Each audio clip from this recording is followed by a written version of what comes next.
Brunei bantah tawarkan proyek kereta cepat Malaysia IKN 1.115 triliun rupiah.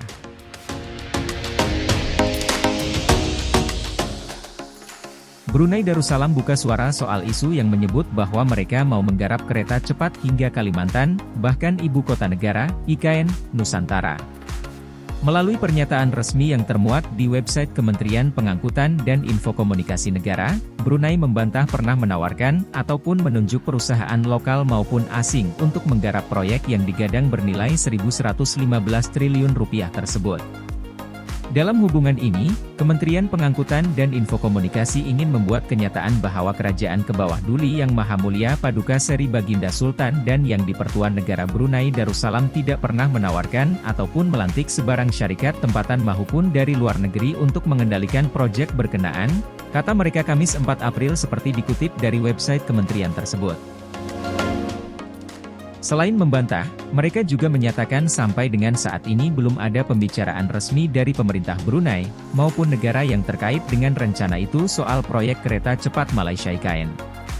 Karena itu, mereka meminta kepada semua pihak untuk berhati-hati dalam mengeluarkan pernyataan atau kesimpulan terkait proyek tersebut. Di kesempatan ini, Kementerian Pengangkutan dan Infokomunikasi juga ingin menyarankan akan pentingnya untuk berhati-hati di dalam membuat kesimpulan, perlu mengkaji dan mengesahkan setiap maklumat yang diterima. Ini penting bagi mengelak salah paham dan mengekalkan kestabilan dan keharmonian masyarakat dan negara, kata mereka. Perusahaan asal Brunei, Brunergi Utama, menggembar-gemborkan rencana pembangunan kereta cepat menembus IKN ini. Mega proyek tersebut diperkirakan menelan biaya sekitar 70 miliar AS dolar atau 1.115 triliun rupiah. Pada tahap pertama, proyek kereta cepat akan menghubungkan Pontianak yang merupakan ibu kota Kalimantan Barat dengan Kuching dan Kinabalu di Malaysia hingga distrik Tutong, Brunei. Lalu, di tahap kedua Trans Borneo akan mencakup daerah selatan dan timur Kalimantan, termasuk Samarinda dan Balikpapan. Rencananya, bakal ada 4 terminal dengan total 24 stasiun yang berfungsi sebagai hub utama jaringan kereta berkecepatan tinggi ini. Kereta cepat yang menghubungkan 3 negara ini direncanakan melaju dengan kecepatan hingga 350 km per jam. Presiden Jokowi buka suara soal rencana itu. Jokowi mengatakan hingga saat ini belum ada komunikasi terkait dengan rencana pembangunan proyek kereta cepat yang melintasi 3 negara tersebut. Belum ada komunikasi. Tetapi saya tahu itu sudah ada. Itu perencanaan lama, tuturnya di Landasan Udara Halim Perdana Kusuma, Jakarta, Rabu 3 April.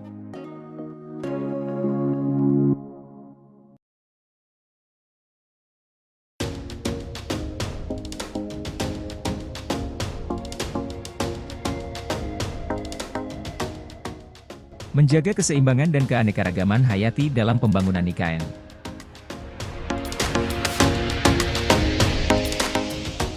Salah satu pilar utama dalam konsep pembangunan Ibu Kota Nusantara adalah harmoni antara kemajuan infrastruktur dengan kelestarian lingkungan hidup, khususnya keanekaragaman hayati.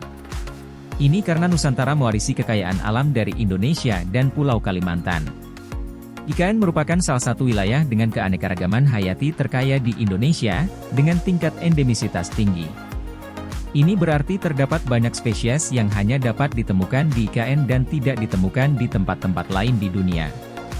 Berdasarkan data Otorita IKN, tercatat 3.889 spesies yang diindikasikan terdapat dalam radius 50 km dari wilayah tersebut.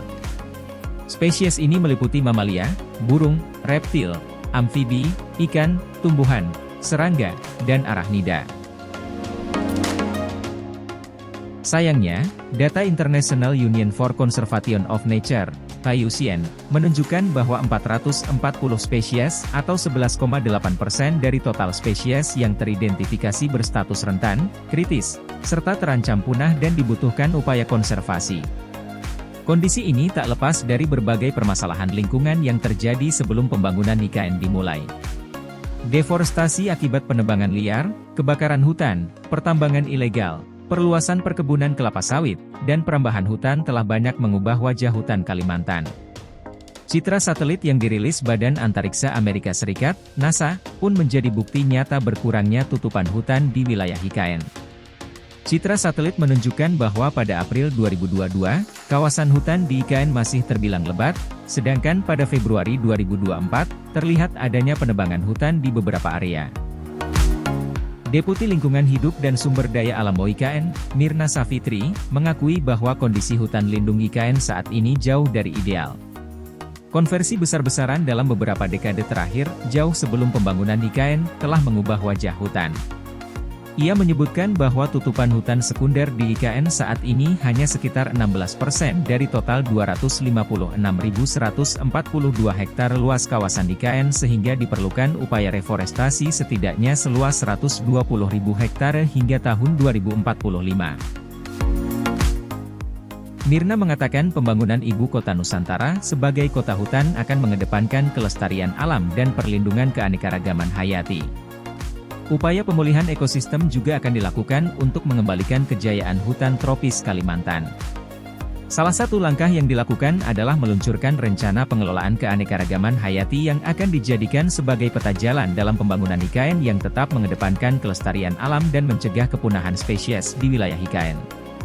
Rencana pengelolaan keanekaragaman hayati OIKN yang diluncurkan pada 26 Maret 2024 itu disusun melalui diskusi dengan para ahli, akademisi, lembaga swadaya lokal, nasional, dan lembaga internasional. Dokumen tersebut memuat beberapa poin penting rencana pembangunan IKN, antara lain, mempertahankan ekosistem hutan dan lahan basah yang tersisa, pelestarian habitat, perlindungan spesies, dan upaya restorasi.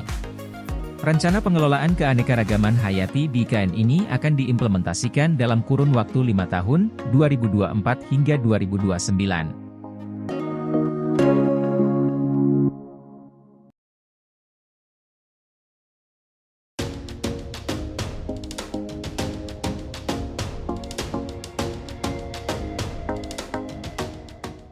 OIKN rancang Nusantara Expo 6 bulan di hutan IKN.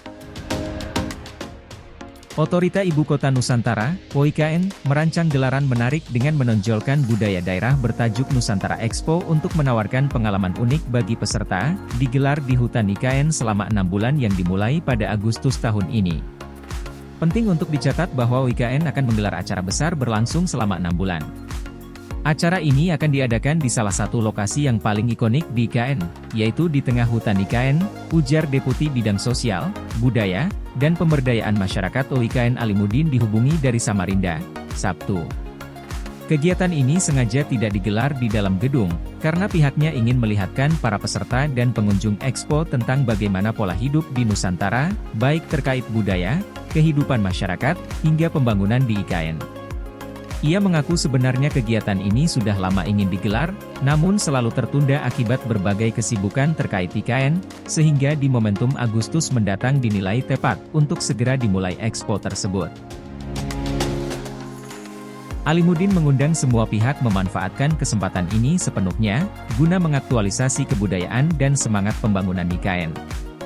Lebih dari itu, akan ada penyajian tarian Nusantara yang bertujuan untuk mengekspresikan nilai-nilai budaya, tidak hanya melalui gerakan tari semata, tapi sebagai wujud nyata dari pemaknaan dan apresiasi terhadap kekayaan budaya, katanya. Ia mengaku sejumlah praktisi seni sudah diminta memberikan masukan tentang konsep tarian Nusantara, sehingga kesempatan ini harus dimanfaatkan oleh warga lokal karena warga setempat harus menjadi pelaku di kampung sendiri, terutama untuk daerah-daerah mitra IKN, sebelum daerah lain dilibatkan.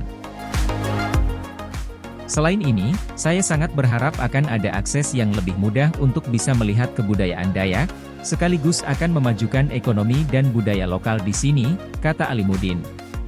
Kemudahan akses yang dimaksud Alimuddin adalah jalan tembus dari IKN ke arah Kabupaten Kutai Barat, Kubar, agar dapat melihat langsung aneka budaya asli masyarakat Dayak di Kubar.